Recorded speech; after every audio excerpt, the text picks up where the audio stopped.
ये कहानी ममता की है। बचपन से ही घर में ये एहसास दिलाकर पाला गया कि औरतों को बोलने का हक नहीं है। अरे ममता, जरा जल्दी जल्दी हाथ चलाओ। रोज ऑफिस में देर पहुंचता हूँ तुम्हारे कारण। लेकिन आपका सारा खाना पैक और तैयार भी है। अरे जबान जितनी चलाती हो उतना अगर हाथ चलाती ना तो शायद घर को अच्छे से मैनेज कर पाती। क्या मतलब है? क्या नहीं मिला आपको? मुझे मुझे कौन देगा? ममता भागकर पति को मोजे देती है। वो हर किसी का ख्याल रखती, लेकिन उसके घर में रोज का रोना लगा रहता। अरे माँ, आज स्कूल में टीचर ने मुझे फीस के लिए डांटा।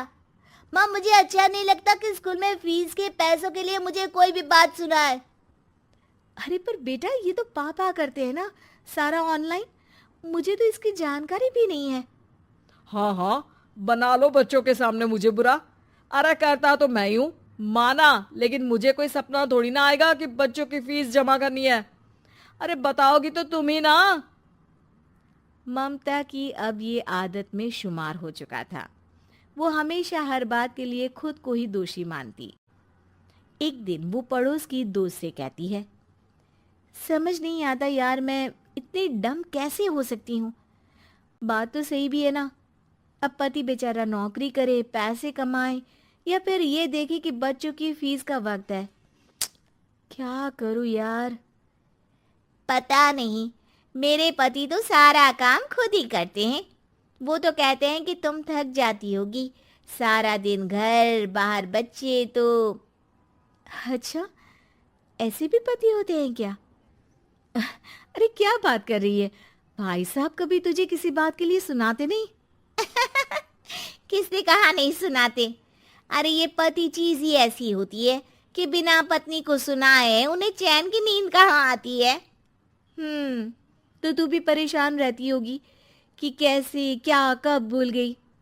अरे वो तो मुझे बस इस बात के लिए ताना देते हैं कि मैं वक्त पर खाना क्यों नहीं खाती या पार्लर जाकर अपनी साज सज्जा क्यों नहीं करवाती। पड़ोसन बोल ही रही होती है कि ममता के बेटे की आवाज आती है। अरे माँ, क्या हो गया? लग नहीं रहा कि आज आप मुझे पानी भी देगी। अरे कब से खाने के लिए वेट कर रहा हूँ। अरे यार, मैं चलती हूँ। बेटा खाने के लिए वेट कर रहा है, मैंने उसे खाना भी नहीं दिया। अरे 12वीं में पहुंच चुका है तुम्हारा बेटा, उसे बोलो खुद पानी लिया करे। मैंने तो अपने बच्चों को काम करना सिखाया है। अरे यार, खुद की भी तो कोई लाइफ है। माना जब नहीं कर सकते थे तो किया, लेकिन अब इतने बड़े बच्चों की हर बात मानेंगे तो मुश्किल तो अपने को ही होगी।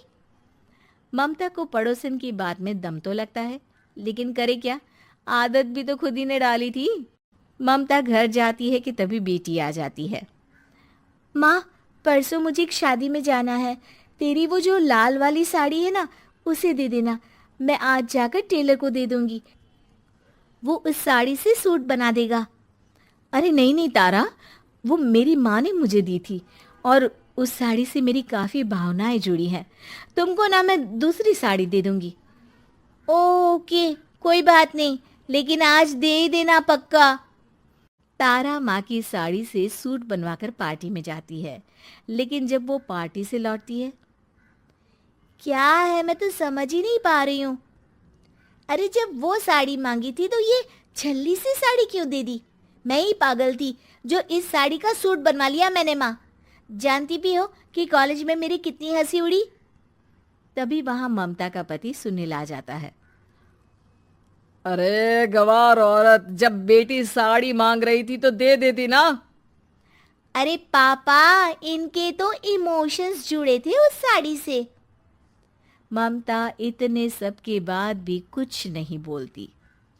मेरी बेटी की बेइज्जती हो गई। मैं बिल्कुल बर्दाश्त नहीं कर सकता ये।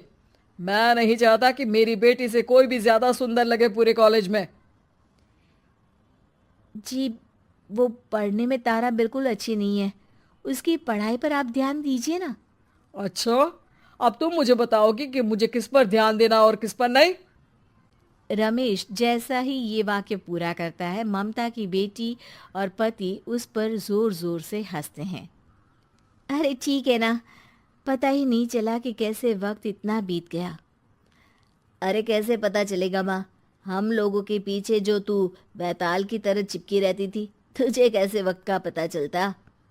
ममता को पहले सास ससुर फिर पति और बच्चों की तरफ से इस तरीके की बातें सुनकर उसका मन बहुत दुखी रहता था। एक दिन, सुनो ना, बहुत दिनों से कमर के नीचे बहुत दर्द रहता है। कल मैंने देखा तो एक फोड़ा था। अरे ममता, एक बार अपने पति से बात करो, वो तुम्हारा फोड़ा डॉक्टर को दिखा देंगे। अरे नहीं नहीं, वो तो गुस्सा हो जाएंगे। अरे क्यों गुस्सा हो जाएंगे, तुमको दर्द है। हाँ, लेकिन वो यही बोलेंगे कि ऑफिस जाऊं या फिर तुम्हें लेकर डॉक्टर के पास। तो बेटे से ही बात कर ले।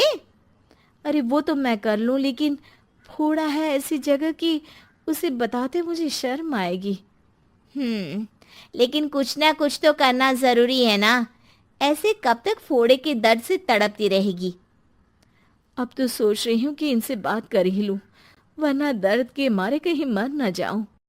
लेकिन शाम को, ममता, क्या किया तुमने आज? खाने के डिब्बे में कैसा खाना दिया था? दाल खराब हो गई थी। कब की थी? दाल तो मैंने सुबह ही बनाई थी, खराब कैसे हो गई? अच्छा सुनिए ना, मुझे कहना है कि अरे गरम दाल बंद करोगी तो ऐसा ही होगा ना। बेइज्जती हो गई सबके सामने मेरी। ऑफिस वालों ने ऐसा मजाक उड़ाया कि क्या बोलूं। कल से ठीक से खाना देना है तो देना, वरना खाना देना बंद कर देना, बाहर खा लूंगा मैं। ममता, जो पति से अपनी परेशानी बताने वाली थी, वो अब ये सोचने लगती है कि कल से पति को खाने में क्या दे।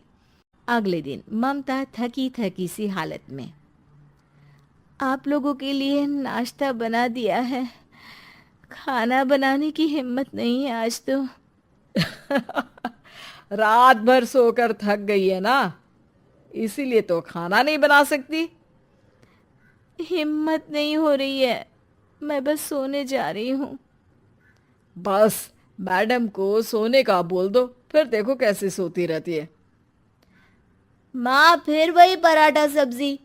अरे हमारे साथ के दोस्त एक से बढ़कर एक नाश्ता खाना लेकर आते हैं, आप तो बस। सभी घर से निकल जाते हैं, लेकिन जब शाम को बेटा घर आता है तो घर में अंधेरा रहता है। बेटा लाइट जलाता है।